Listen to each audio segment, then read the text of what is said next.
Ayan, magandang hapon, Paps. Tara, samahan niyo ako ulit. Pasyalan natin yung pinapagawang bahay ng isa sa tropa, Paps natin. Grabe.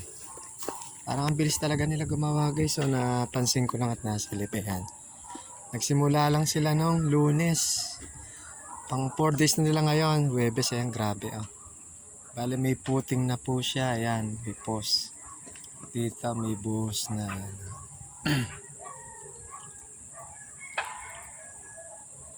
Ayan. Ayan, may puting na siya dito sa gitna. Ayan, pinakaano. Grabe, oh. Ayan, kung matibay talaga, guys, oh. May puting na. Ayan, dito. Ito yata yung pinaka bedroom. 3 bedroom saka isang CR dito sa left side natin. Yan, guys, oh. Ayan.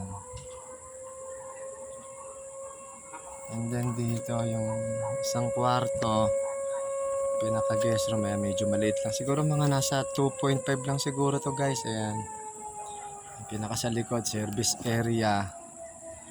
Ayan, yung pinaka septic tank nila, medyo wala pa siyang ganun buhos. Ayan. And then ito. Ayan. Silipan nyo, kasamahan nyo ako, guys. Ayan.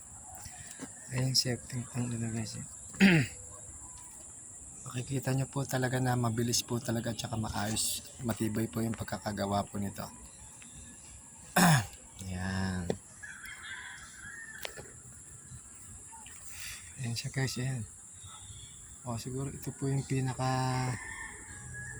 ito po siguro yung pinaka sala tsaka dining kitchen po siguro itong area na to sa right side. Ayan, guys. Ayan, marami na rin silang nakuwang lupa na pwedeng itambak yung flooring.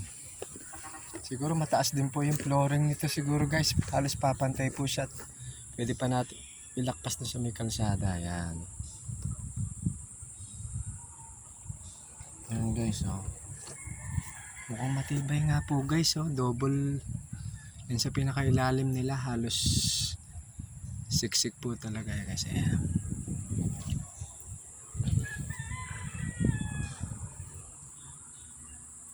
Ayan.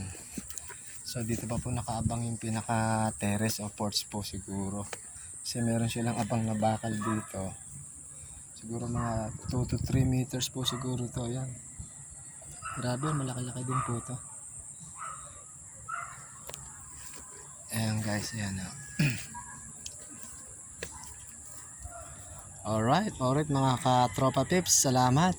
Tuloy-tuloy lang po natin ito. Ididetalye po natin ito hanggang sa matapos po itong bahay po nung sa tropa po natin dito. Alright, God bless and power.